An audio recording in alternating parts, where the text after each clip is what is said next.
When we started off this class, I tried to introduce it by not just looking at the book of Nehemiah in isolation, but looking at how it fits into the entire Bible itself. When you look at the beginning of the Bible, in Genesis, God creates the Garden of Eden. And there's perfect harmony between God and man, and he gets to go in and just live among them. It's not like God is way far away from Adam and Eve. He's there with them every day, walking and talking with them. And he created this perfect world where there's perfect fellowship between him and his children. But he left them the tree of life and the tree of knowledge of good and evil. And they chose to go the way that Satan said instead of going the way that God said.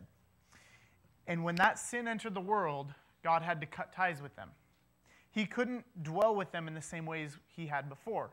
Now, he still comes down, he still talks to Adam and Eve, there's still something there, but it's not the same as before.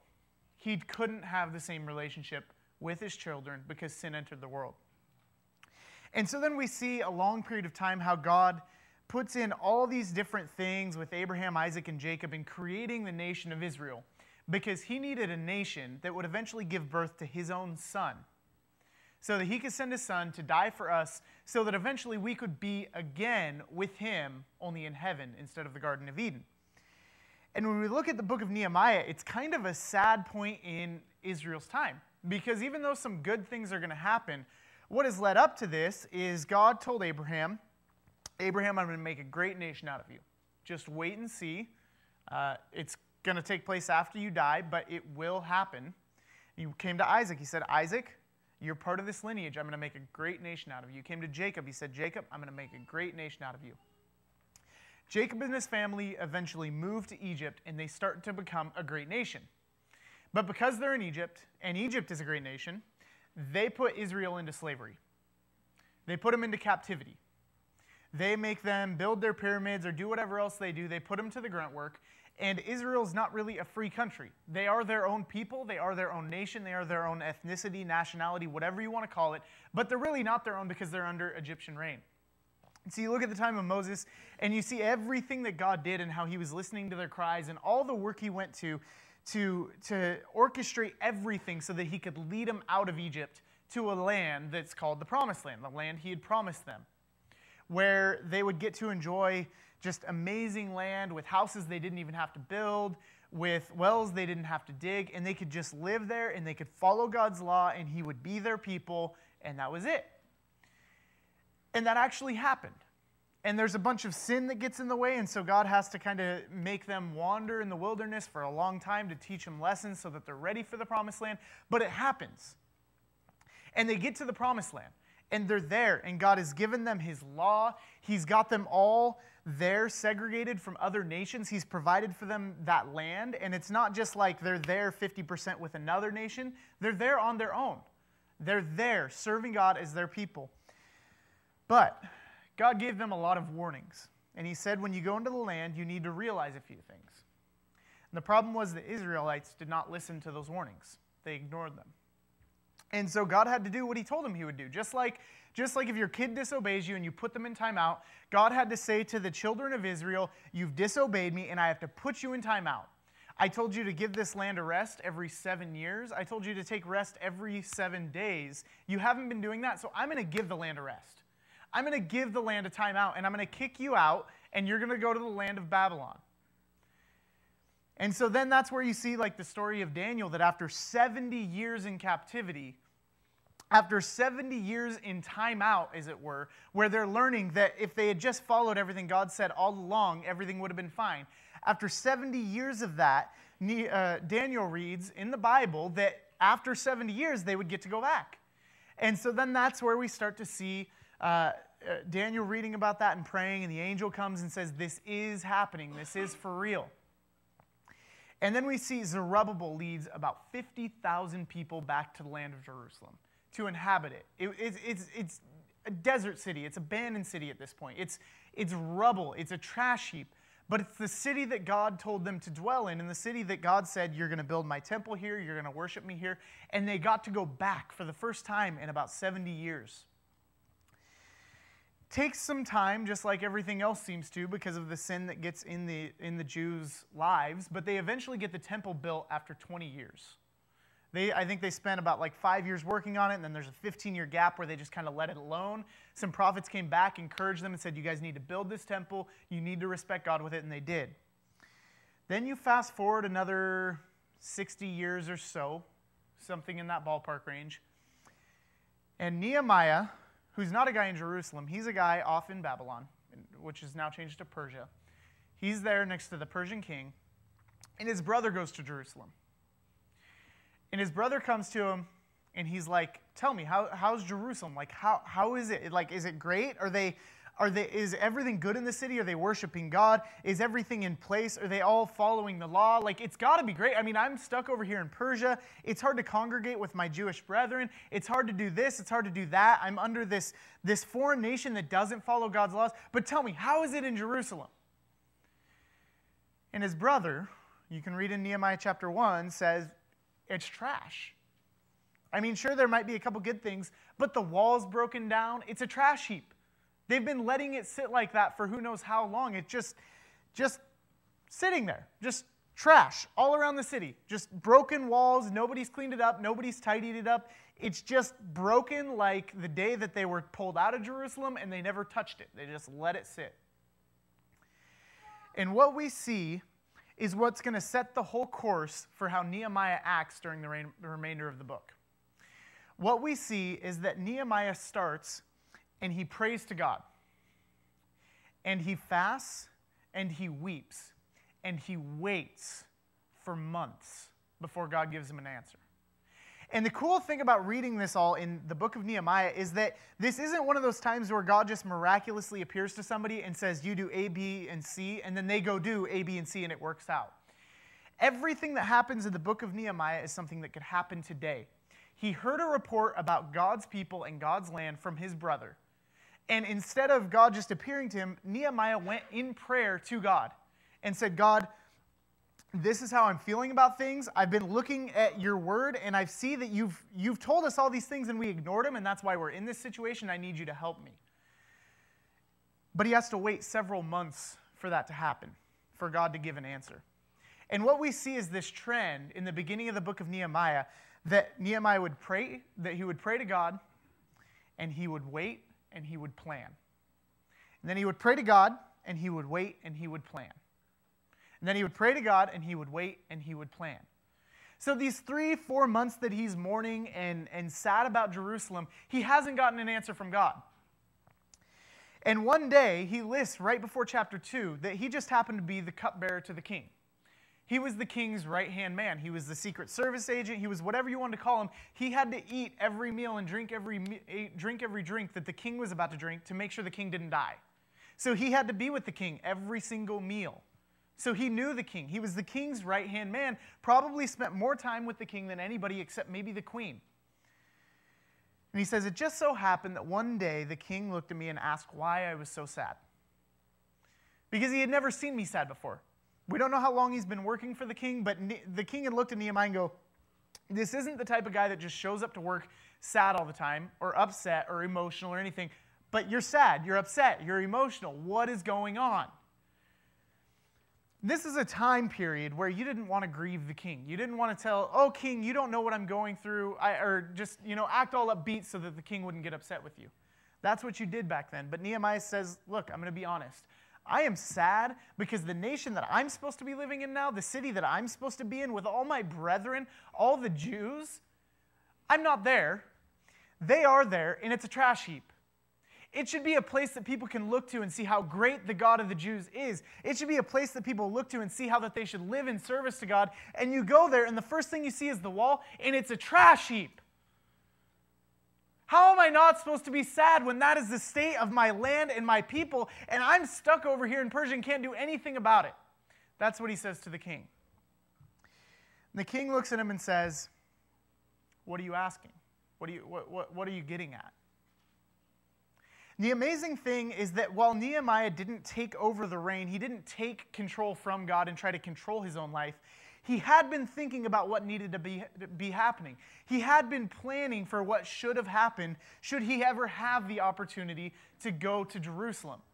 And so when the king asks that, he can say, well, king, here's what I would like.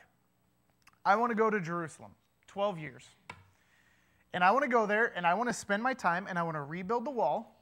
I want to get the city up and running. I want to get it stable. I want to get it sustainable. I want to get it just working. I want to get people in their positions. I want to get managers over the right kind of people. I want to get people at the temple working. I want to get all this done.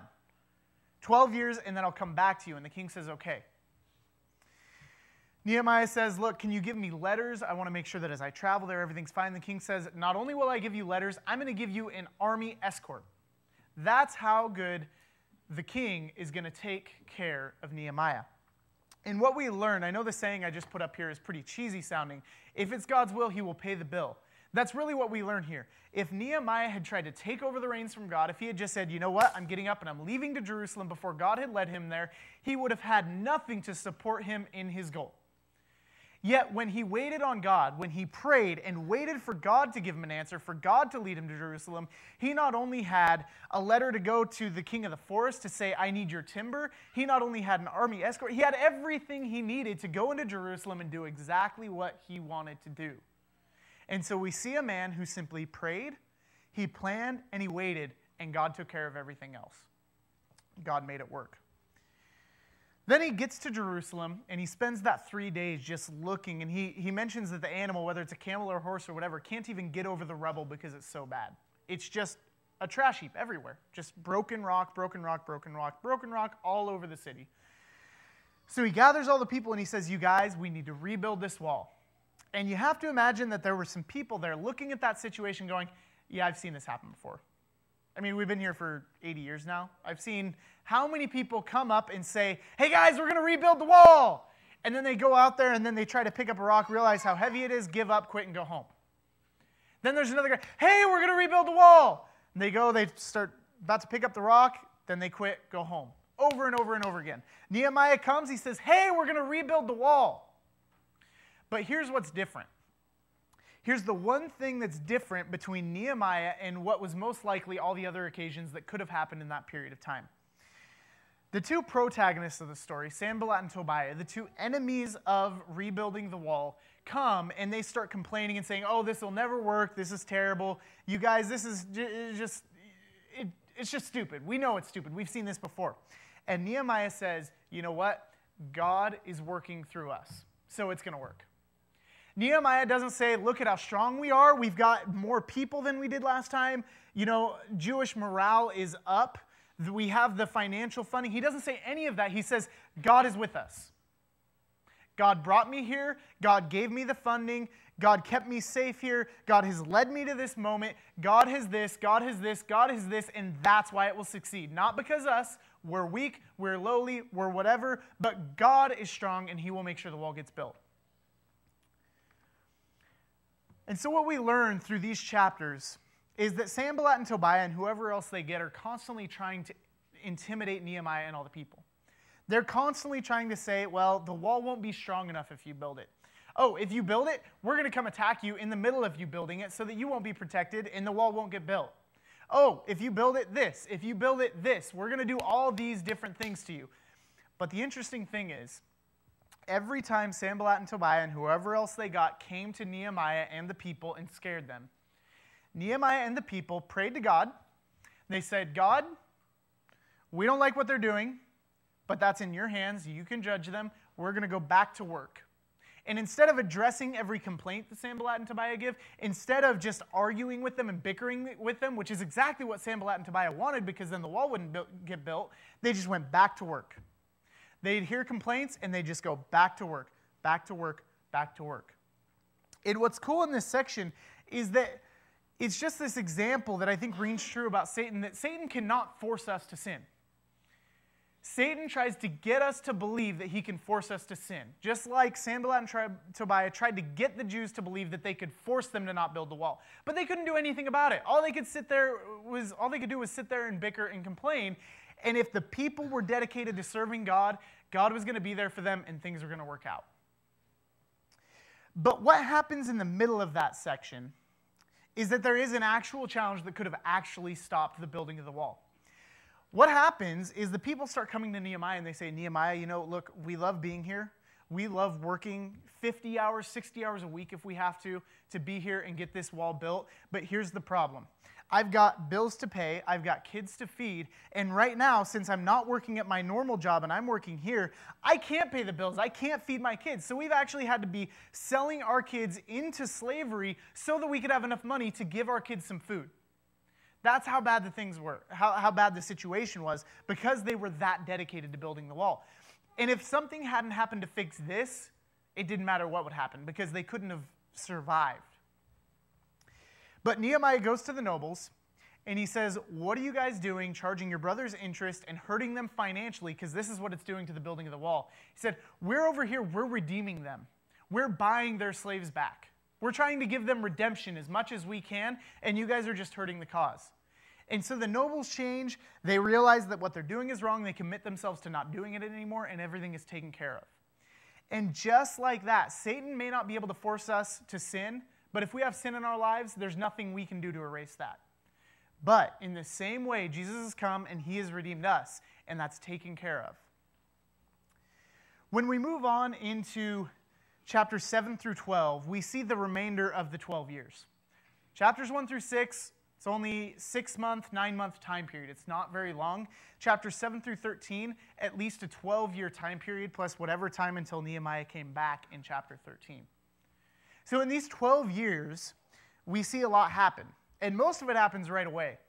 They get the wall built, and everything's good. And instead of just giving up and saying, hey, the wall's built, we've done everything right, we can pack our bags, go home, and act like nothing ever happened because the wall's in good condition. Instead of doing that, they get together on the first day of the 7th month, which the law commanded was a holy day, and Ezra got up before all Israel. All of them. Tens of thousands of people, most likely. And they built a wooden platform to be on, and he opened the book of the law, and there was, I think, 13 or more people walking in and among all the crowds. Picture something the size of Safeco Stadium or something like that, like a sporting event with tens of thousands of people. You've got all these people walking in and among them as Ezra reads the law, and they're explaining, this is what the law means here. Do you understand this? Yeah, this is what God has been saying. This is what God has been saying. This is what God has been saying. And they all look at that and they say, that's amazing. Then they come back to Nehemiah or to Ezra and they say, hey, Ezra, we've been reading the law, and it says that we're supposed to do something in the 7th month. Could you explain that to us? And so he says, yeah, sure, I'll explain it to you. And he goes to them and he says, what you're supposed to do, this is a Feast of Booths. This is how you should observe it. This is what you should do. And they go back and follow the scripture so well that it says that the Jews had not done so since the days of Joshua, I think 1,000 years previous or something. I don't remember the exact date. But they had never done it like that since the days of Joshua. So they do that, and then they go on, and then what was cool is even after that, they came back on another day, and they were fasting, and it says they wore sackcloth and put dust on their heads. They were in a state of grieving, of being upset and saying, we've been noticing all these things in the law that we haven't been following. And so we're going to commit ourselves to an oath to do all those things. And so we see that big prayer in chapter 9 where they go through and they're just telling God, you are great, we have messed up. You were still great, we still messed up. You're still great, we still messed up. But thank you for being merciful. Please help us in the situation we're in. And in chapter 10, they make that oath. They say, we're not going to marry foreign wives. We're going to tithe all our land. We're going to give our firstborn, the first of our time, the first of our fruits, the first of everything. And they go through and describe verbatim exactly what they're going to do to fix the way that they've been living because they haven't been living in a way that serves God. And what's cool in this section is that they're going back to the Bible, just like we can go back to the New Testament times, back to the Old Testament. They're going back to the Bible and looking at what God had already told Moses and the people who had gone 1,000 years or 2,000 years before them. They're going back to it and saying, what did God warn them of that us and our fathers' fathers have ignored all this time, and saying, we're going to stop ignoring God on that. We're going to stop ignoring all the advice he's given us. Because the biggest mistakes we tend to make in life are ignoring what God has been telling us all along. And that happened with the nation there. God told them, you need to rest every 7 days, and you need to let the land rest every 7 years. And they ignored it, and that's the reason they had to be in captivity for 70 years. And so they're looking back and saying, we're going to rest. We're not going to marry foreign wives. We're going to give our first fruits and trust that God will bring the rest. We're going to do all these things that we've ignored. Then we move on to chapter 13. And this was the hardest chapter for me to wrestle with because it's depressing. Because all those, the oath that they made, all those things that they said that they were not going to do, that they committed themselves to, they signed the document, all that stuff, they said, we're going to fix it, we're going to do this. Nehemiah leaves thinking everything is good. They've all committed themselves to that oath. And he comes back, and they've broken every single thing that they said in that oath. It's a sad chapter, and I've had to wrestle with how do we deal with it, and is it really supposed to be a depressing end? Is that really the way it is?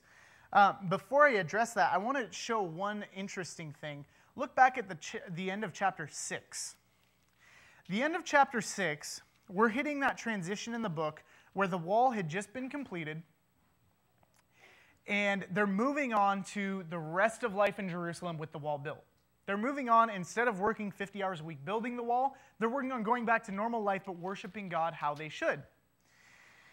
In chapter 18, verse 18 of chapter 6, it says, for many in Jerusalem were bound by oath to him, that is Tobiah, I believe, because he was the son-in-law of Shechaniah, the son of Era, the son of Jehohanan, married the daughter of Meshullam, and the son of Berechiah. That doesn't mean much on its own, but what's interesting is it's just this little tidbit that's never addressed for several chapters. It's just this little tidbit. We had this issue with Tobiah because he married into the Jewish family, and we couldn't get him out. He had his foot in the door, he had his thorn in our flesh, he was in, and we couldn't get him out. Chapter 7, chapter 8, chapter 9, chapter 10, chapter 11, chapter 12 go on, and Jerusalem moves on serving God the best they can, and this whole thing isn't brought up. And then you get to chapter 13, and you see that the majority of the root of all these problems is the fact that not only had Tobiah married into the Jewish family, but so had Sanballat. The two enemies of God had seeped in, they snuck in, and they nestled in the Jewish people and threw off everything that they were doing. And you just kind of see this principle that a little leaven leavens the whole dough, that this little bit of sin left to fester for a long time can end up ruining lots of things. And that's what happens with the nation of Israel at this time. Those people were left. They had committed themselves in the past to casting off all the foreign wives and all the things like that so that they would just be the nation of Israel, not the nation of Israel and these other people that they married that they should have never married. But they let that sit and they let that fester. And in chapter 13, it's a huge issue. It's exploded. The thing, though, that I've had to realize, I don't think this is a depressing end to the book. Number one, because the end of Nehemiah is not the end of the Bible, and more happens. And number two is because if we think that God's goal and Nehemiah's goal is to reduce the amount of sin, I think we've got the wrong idea in mind. Now, what God's goal is will reduce sin. When God does exactly what he does, the way he does it, there will be less sin. Things will be better. But if God's goal is to reduce sin, he has failed in the book of Nehemiah. Because not only are they ignoring the Sabbath at this point, not only are they marrying foreign wives, not only are they not tithing all their lands, not only are they not doing all those things, but they're now breaking an oath that they made because Nehemiah was there. They're breaking that oath and piling sin on top of sin. They've not only gone back to doing all those things the old way, the wrong way, but they made a commitment not to ever do those again, and so they've tacked breaking oaths to everything else they've been doing. So if God's goal is to just have people sin less, he's failing. And God doesn't fail. The thing I've had to learn is that just like Satan can't force us to sin, God won't force us to do good. He didn't create us for that. He didn't create us so that he could force us to be perfect. Now, sure, he loves it when we're perfect. He hates sin. He can't dwell with sin. But just like you give birth to a child, knowing that they're going to mess up, knowing that they're going to break some rules, your goal isn't to have them never break rules. Your goal is to raise them up to be a happy and healthy adult that serves God, that you can spend time with and enjoy. And throughout the history of Israel, that's what we see. And in this moment in Nehemiah, that's what we see. And just like as a parent, at some point in life, you have to let your kids make their own mistakes, even though it means them doing a little bit more wrong than if you just held them and locked them in a room. You have to let them make their own mistakes so that they'll realize that your advice is really true and good, so that they'll realize that you're really a loving parent, and if they follow your ways, things will be well for them, and you will live a long time on this earth. So God lets them make this mistake. It's interesting that we don't just see this trend in the book of Nehemiah. Go back to the Garden of Eden. Look at Adam and Eve. God was there with them. He dwelt with them. Adam and Eve had all the information they needed. They had all the time with God they needed. God did not do anything wrong, yet Adam and Eve still sinned. Look at the time in the Promised Land. God gave them the land they needed. He taught them how to use it. He raised them up so that they would be prepared to use it right. He gave them advice. He said, look, when you go here, first of all, you need to realize that I took care of you while you're in this wilderness. I did not leave you hanging. Second of all, when you go there and you're filthy rich and you have all these houses you didn't even have to build and these wells you didn't even have to dig, realize that I gave those to you as a gift. You didn't earn them, you didn't deserve them, but I love you, so I gave them to you. Turns out the nation of Israel turned away from what he said. Then you look at Jesus, and he comes to this earth, and he says, I didn't come to make the world just a better place. I came to divide people. I came to put a mother on the left side and a father on the right side. I came to split people in half. I came to divide, because there are some of you on God's team, and there are some of you who are not, and I came to draw that line to split you up. And it's interesting because even on the cross you see this. Jesus on the cross has done absolutely everything perfectly. Any human being that he has ever interacted with, he has had the proper interaction. He has said the right things. He's done the right things. Everything is perfect. We know that about Jesus. Yet on the cross, what do we see? He's in the middle of two thieves. And one of them looks and says, surely this guy is God. This guy is good. He doesn't deserve to be on this cross. And he looks at the other thief and says, what are you doing? This guy's good. Stop bantering him. And the other thief sits there and says, no, I don't believe it. So even in his dying moment, Jesus is there. He's given them everything they need, yet he's the one splitting the good and the evil. But it's not because Jesus failed. It's because at the end of the day, God's goal is to provide us with everything we need so we can spend time with him. And if we choose to spend time with him, he loves that. And if we choose not to spend time with him, he sorrows over that. He grieves over that. But just like the parable of the lost son, you have one son who goes and he sins over and over and over again, but eventually his heart truly turns back to God. That's the one the father appreciates more than the son who stayed in the field working all the time, sinning much, much, much less, but didn't want to be there with his father. He just wanted him for his money. He wanted him for his gifts. And so that's what we see here. And the reason that this is not a sad conclusion is because it's not like God failed. It's not like God said, okay, Nehemiah, you're going to go to Jerusalem, and from here on out, everything's going to be perfect. God never said that. God said, in the old law, you're going to go to Jerusalem, you're going to set up this land, and the one who's going to come, who's going to bless all of you, will come from you guys. He will come from your lineage. He will be born in this place. He will do this. He will do this. He will do this. And he will be perfect, because I know you won't. I know you won't. I'm your father. I know you better than that. But he will come from this nation. And so in Nehemiah, we see people going back to the land of Jerusalem and setting up that nation so that 400 years later, Jesus, the Son of God, could come from there and save us from all our sins. And that's where we're going to end the book of Nehemiah.